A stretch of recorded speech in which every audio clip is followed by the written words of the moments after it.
Le monde de la boxe est en deuil. George Foreman, légendaire champion poids lourd, s'est éteint à l'âge de 76 ans. Connu sous le surnom de Big George, il laisse derrière lui une carrière extraordinaire, marquée par des victoires mémorables, des défaites historiques et une incroyable renaissance. Né en 1949 au Texas, Foreman a grandi dans un environnement difficile avant de trouver son salut sur le ring. Il s'est révélé au monde en 1968 en remportant la médaille d'or olympique à Mexico, un exploit qui a marqué le début d'une ascension fulgurante dans le monde de la boxe professionnelle. En 1973, il est devenu champion du monde des poids lourds après avoir écrasé Joe Frazier, lui infligeant 6 knockdowns en seulement 2 rounds. Mais c'est en 1974, dans la ville de Kinshasa, en République démocratique du Congo, que son nom est entré dans la légende. Le combat du siècle, connu sous le nom de Rumble in the Jungle, l'a opposé à Muhammad Ali, qui, contre toute attente, a triomphé grâce à sa célèbre stratégie du rope-a-dope. Cette nuit-là, Foreman, alors invaincu, a perdu son titre dans un combat qui a captivé le monde entier et marqué l'histoire du sport. 50 ans après ce duel mythique, Es una organización criminal venezolana que nació en una prisión, en una cárcel en Venezuela, en la cárcel de Tocorón. Esta organización comenzó a operar bajo ese nombre aproximadamente en 2014 y comenzó a fortalecerse dentro de la prisión y luego tomando algunos territorios dentro de Venezuela. Posteriormente, en 2017, comienza a expandirse por varios países de América Kinshasa Latina. n'a rien oublié. En 2024, la capitale congolaise a célébré l'anniversaire de ce combat historique en accueillant le championnat d'Afrique de boxe. Dans les rues et les gymnases de la ville, les jeunes boxeurs continuent de s'inspirer de cet affrontement légendaire qui a propulsé le Congo sous les projecteurs du monde entier. Chilombo Mukadi, entraîneur de l'équipe nationale congolaise de boxe, souligne l'impact durable de ce combat. Le combat du siècle entre Muhammad Ali et George Foreman est un souvenir immense et une fierté pour nous Congolais. Depuis ce jour, la boxe au Congo a pris une nouvelle dimension. Nous avons des champions du monde, des champions africains et des talents émergents. Ce combat nous a donné une place dans l'histoire. De son côté, Ilunga Luyoyo Ferdinand, président de la Fédération de boxe du Congo, insiste sur l'importance de préserver cet héritage. L'histoire reste l'histoire, et nous devons la conserver.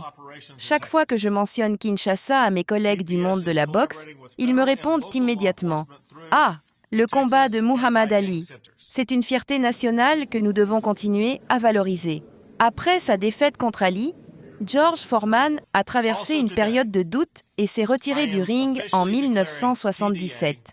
Il est alors devenu pasteur, prêchant dans une petite église du Texas et consacrant sa vie à sa foi. Mais contre toute attente, il est revenu à la boxe en 1987 avec un objectif clair, financer son centre pour jeunes défavorisés. Son retour a été spectaculaire. En 1994, à l'âge de 45 ans, il a réalisé l'impensable en redevenant champion du monde des poids lourds après avoir terrassé Michael Moorer. Ce triomphe lui a permis d'inscrire son nom dans l'histoire en tant que plus vieux champion du monde de la catégorie. Mais Foreman n'était pas seulement un combattant.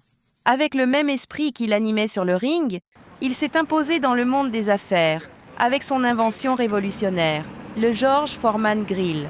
Ce produit, devenu un best-seller mondial, lui a rapporté des fortunes dépassant largement ses gains en boxe.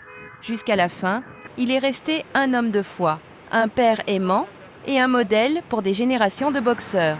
Ses 5 fils portent tous son nom, un symbole de son désir d'unité familiale et de transmission. Si l'un d'entre nous réussit, nous réussissons tous. Si l'un échoue, nous échouons tous ensemble, aimait-il dire. Aujourd'hui, alors que Kinshasa célèbre encore l'héritage du Rumble in the Jungle et que le monde pleure la disparition d'un géant, une chose est certaine, George Foreman ne sera jamais oublié. Son nom résonnera à jamais dans l'histoire du sport, entre la légende de ses poings El héritage qu'ils laissent bien au-delà des cordes du ring. A diferencia de pandillas como MS-13, Tren de Aragua no utiliza tatuajes distintivos ni códigos estrictos de afiliación. En su lugar, opera como un negocio criminal que se adapta a cada país. En Perú, domina los préstamos extorsivos. En Chile, el tráfico de personas. En Colombia, la minería ilegal. Y en Estados Unidos, el robo y la extorsión. Su flexibilidad y capacidad de infiltración lo convierten en un enemigo difícil de eliminar. A pesar de los operativos en su contra, Tren de Aragua sigue expandiéndose. La captura de Niño Guerrero es clave para desmantelar la organización, pero muchos expertos creen que solo un esfuerzo multinacional coordinado podrá frenar su avance. La pandilla ha demostrado ser resiliente y su capacidad para reinventarse plantea un desafío enorme para las fuerzas de seguridad por en ejemplo, han toda desarrollado América. delitos como estamos gota a gota en Perú o establecieron la prostitución con proxenetas en Chile. Esos eran delitos que no estaban ocurriendo de esa manera en estos países, por ejemplo.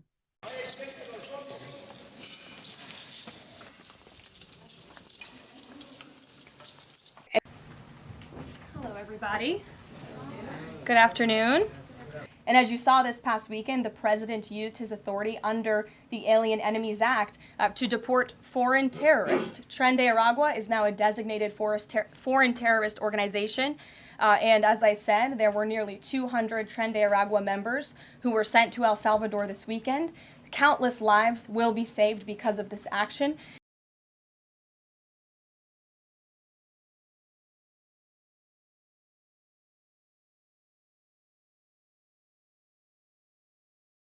En el caso del Tren de Aragua, es una organización criminal que se dedica a varios delitos, tiene un amplio portafolio delictivo y por eso incluso algunos expertos lo han considerado una empresa criminal. Estos delitos pueden llegar a más de 20 delitos y pues en estos delitos destacan el tráfico de migrantes, la trata de mujeres migrantes para explotación sexual, contrabando de distintas mercancías, la minería ilegal, las extorsiones, el sicariato, los homicidios, los secuestros, o sea, es una amplia gama de delitos. Y el objetivo es obtener dinero. Básicamente ese es el objetivo del Tren de Aragua. De Venezuela, obviamente Chile es uno de los países donde el Tren de Aragua ha tenido mayor presencia, más poder y donde se ha visibilizado por todas sus acciones criminales. Quizás es posible que esto tenga que ver con el hecho de que Chile era un país con unos niveles de seguridad bastante amplios y no tenía otros competidores criminales que se enfrentaran o que se opusieran al Tren de Aragua. Entonces eso de alguna manera pudo facilitar que el Tren de Aragua se instalara en Chile con más facilidad. El alcance del Tren de Aragua, o sea, el alcance del Tren de Aragua en Estados Unidos y cómo llega a Estados Unidos, pues el Tren de Aragua no hay en este momento una certeza de cuál es el alcance del Tren de Aragua en Estados Unidos. Hace unos meses, el Departamento de Seguridad de Estados Unidos anunció que habían identificado la presencia de miembros del Tren de Aragua en al menos 16 estados de Estados Unidos.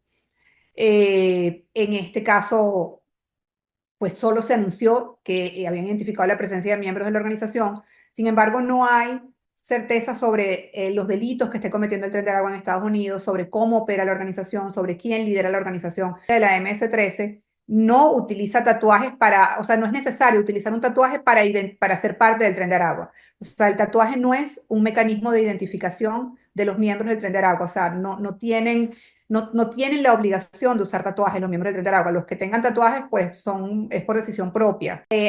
Para ellos las prisiones no necesariamente son un castigo, o sea, para ellos las prisiones son sitios donde ellos pueden seguir haciendo sus negocios criminales.